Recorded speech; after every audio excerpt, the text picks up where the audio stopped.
In this video, we will see two paint schemes and some tips to render Tyranids in the Grimdark style. One is an easy, fast, gaming-friendly process to slay your way through all your unpainted Termagants, no airbrush required. While in the second one, I will take some creative liberties and show you my personal process for a gross and nightmarish-looking Zoanthrope conversion, painted with some of the new exquisite colors of Villainy Ink Phase 2. I am Dark Ages Workshop, and you are watching the Grimdark Compendium.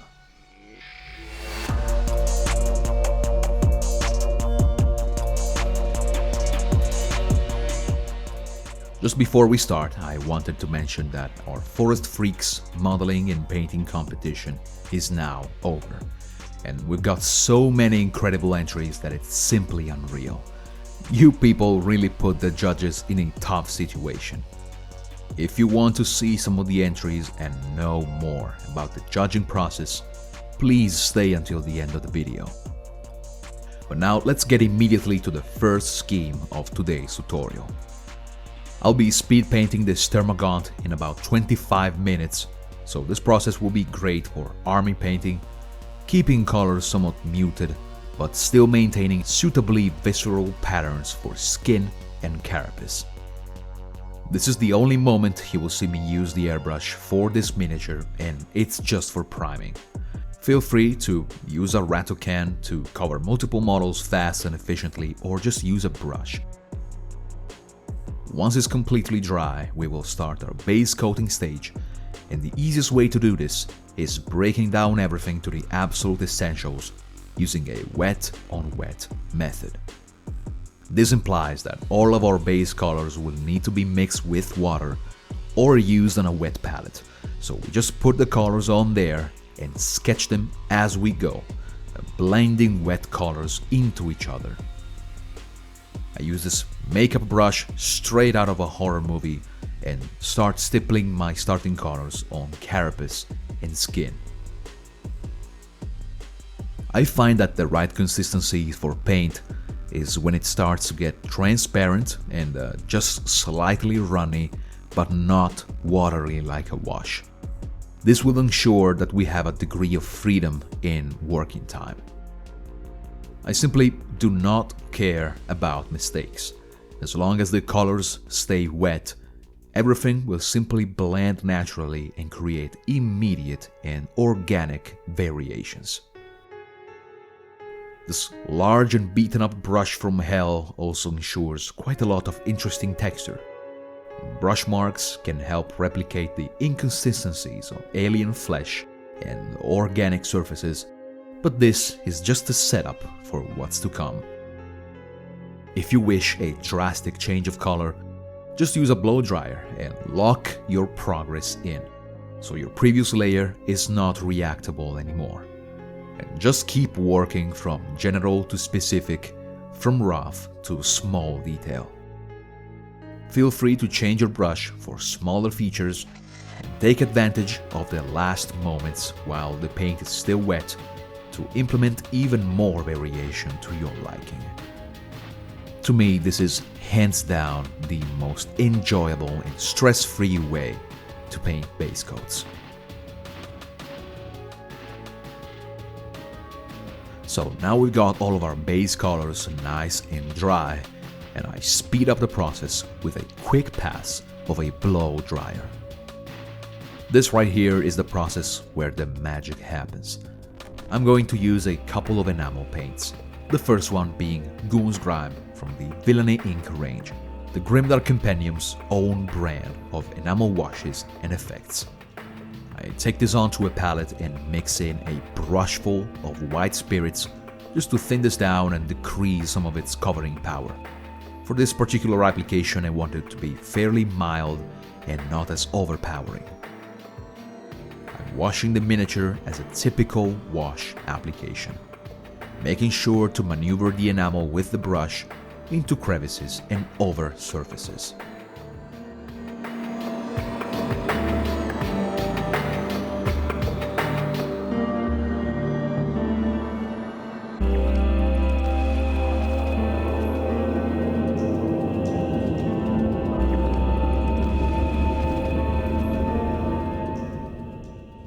beauty of using enamels is that we can work easily using one of the most powerful and efficient techniques in art ever conceived since the dawn of time. I'm talking about the reductive technique. I take a brush damp with white spirits, so I'm not drowning the miniature in solvent. We need just a little. I peek out all the raised areas of the miniature, unveiling the color beneath, but still slightly tinted, and I can manage the removal process however I see fit. Downward strokes for a clean removal, and dabbing for more texture. Remove with consciousness and the results might surprise you. Now let's say we have these smudges here near the joints. These stains of pigments are full of potential. If we just touch these with white spirits and softly push them into a direction, we can have even more variation and mottling near joints, shoulders and articulations. We have shading, tinting and texturing with just one wash. So every time you bathe your miniature in a load of grime and you remove it without paying attention, you might be missing out on some interesting and potentially awesome nuances that could make a difference. To finish up the painting for this figure, I will use Villainy Ink Carry-On Crimson. Although this is not a wash, but an enamel effect intended for flesh. It's of a thicker consistency compared to Goon's Grime and contains visible granulations inside of it. So this needs to be used in very small quantities and only in a few selected spots, simulating mottling and irritations typically found in warmer areas of the body. Even in this case, it can be manipulated and pushed out of the way into warm areas like elbows and joints. And the slight granulation it leaves are exactly what I look for in an interesting flesh recipe. Now you could call it done right here, but I will just add a couple more steps and still be done under the 25 minutes mark. And typically, some physical distress with a needle will bring out so much more texture and variation. I just slide it between the scales and apply little to no force. This creates real 3D lines and variations, so it scratches off the color. And this means that we have to be very gentle with this pass, and then we want to come with a clean brush and dust it off.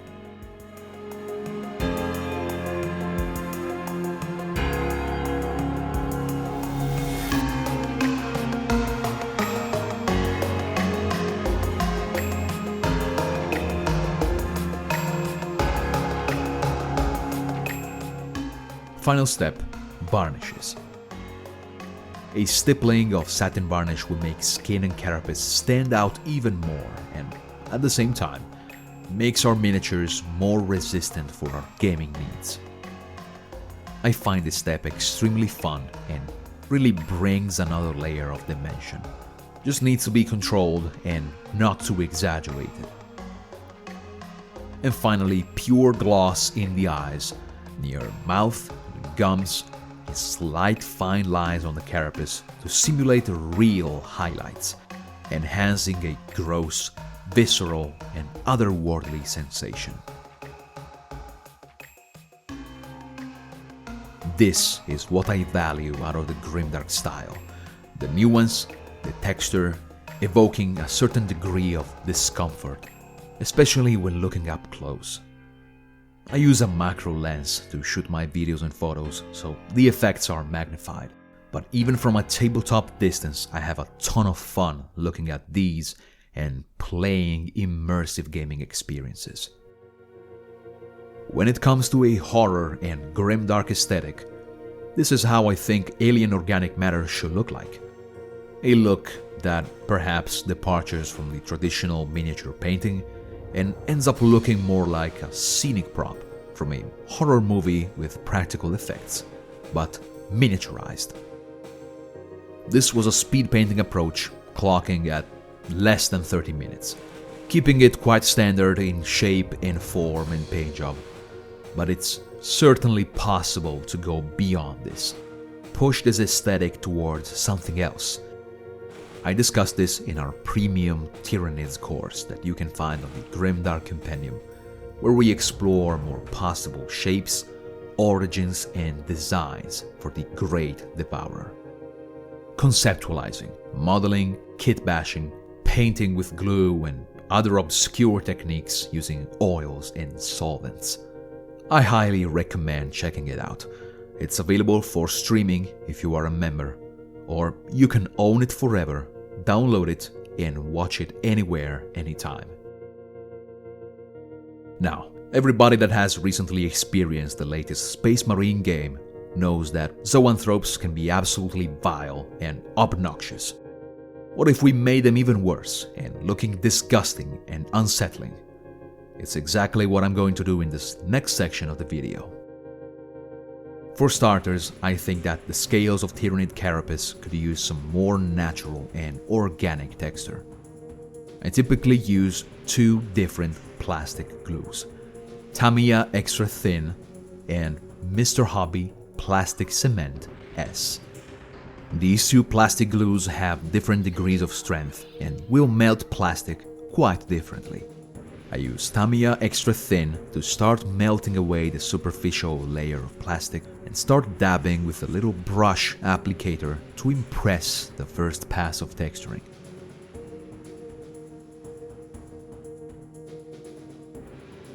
So now that the plastic looks wet, I pass with a needle and just slide the tip on the surface, creating lines and scratches. They will look a little rough at first, but here's when the second glue comes into play. Mr. Hobby Plastic Cement S is way less aggressive than the Tamiya, and I pass it over to mend these scratches and lines, make them more subdued or even cancel them to a degree. Depends on how deep they are.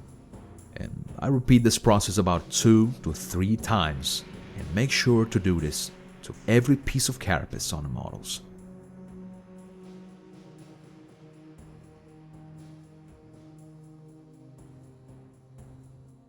Then I usually like to introduce unsettling human features, like faces or pathetic little limbs.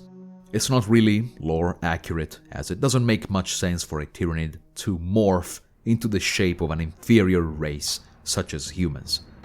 But I often like to justify these things with stories of my own, explore weird and occult stories on unknown planets, oftentimes decreasing the level of epicness and narrating stories of underdogs and anomalies. This is addressed with some epoxy sculpt, cables and wires, and just changing a couple of bits.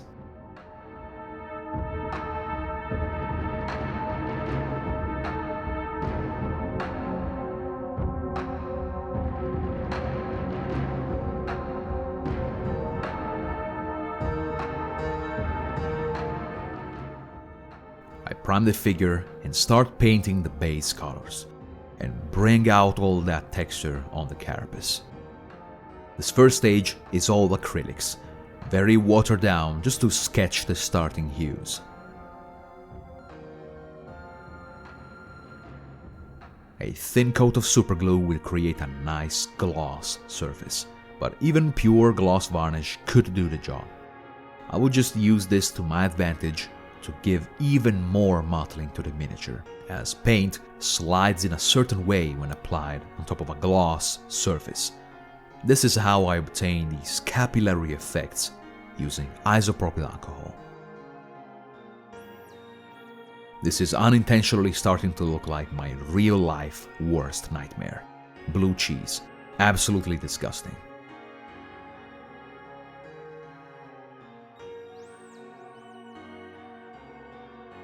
Now it's time for enamels, which will do all of the heavy lifting here. Goon's Grime has the perfect amount of brown, green and yellow, neutral enough to not shift temperatures, perfect for armor and even flesh. Look at how vicious and realistic the shell looks already, but we're just getting started. Of course, as always, removal is handled in different ways depending on features and intentions and shapes. A clean brush can feather off and burnish the enamel for smooth transitions, while dabbing a Q-tip slightly damp with white spirits can remove small portions. But now it's finally time to showcase some of these new Villainy Ink colors. Black Chalice Studio, the Feral Painter, and myself have received a preview set of the new Phase 2 colors. Let's start with the one that I'm most excited for, and for good reasons. Caput Mortem Enamel Effect. A deep reddish brown with violet undertones. Right from the first brushstroke, I knew that this would steal my heart. Incredible flesh shadow color. It feels ancient and elegant, yet visceral. Here I'm just following my instinct and playing around with these, placing colors wherever I feel there should be temperature variation or more mottling, and oftentimes ending up mixing the Caput Mortem with the pre-existing Goon's Grime, thus creating new subtle transitions in between the two. Painting with enamels like this, for me, is a complete joy.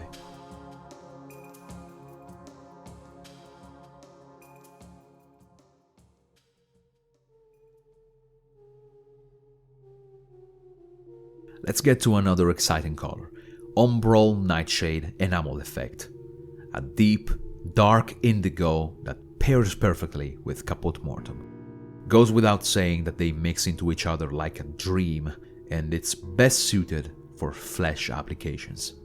I place it at the very tips of the siphons, mix it with that Caput Mortem, and start mottling and stippling. These two paints will dry on the satin side with some gloss, depending on the application, and they are particularly well suited for deep flesh tones.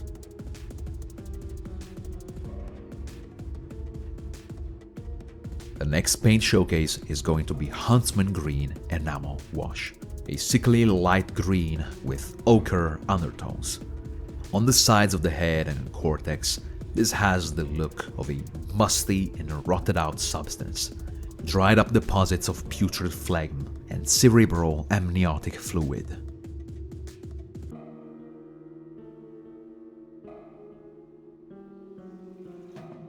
And then I got interested in this blighted bone ochre, an enamel wash that is exactly what you would expect. A medium ochre that gives an aged bone look. Dries matte, kind of like Goon's Grime, and it looks like the perfect color for the Blanchitsu style. Before I proceed to the final step, I like to give a touch of madness, oozing strange substances from impossible organs. It's simply black acrylic ink mixed with some gloss varnish. Finally, my last addition will be going again with Umbral Nightshade. I thought it would be a good idea to differentiate the skin from the carapace just by shifting the temperature towards the cold spectrum. So I passed this on light and diluted with white spirits and removed it as usual for that ever important variation. This model here was a playground for me to use the new colors and also an excuse to do something that I just enjoy. Following the instinct and letting myself be guided by texture, temperatures, storytelling, and seeing where it leads me. If you like these new colors, well, stay tuned for new videos coming out very soon, and visit the Grimdark Compendium to know more about them. Now, to decompress a little bit from this feculent Mr. Wobblyhead, let's get to something fun and community-oriented. The Forest Freaks Challenge has concluded, and the entries you people have sent are absolutely stellar. The judging process is still undergoing, but to keep you in the loop also for the next upcoming challenges, I'll briefly glaze over what are the judging criteria and what we usually value. Modeling is the first category that will be scrutinized. This means the ability to clean and build a model, additions, unconventional materials, physical alterations, but we also assess how well the additions or different parts integrate with each other, and most importantly, if your model is relevant with the theme of the challenge. Painting. This is the category that will grant you the most points.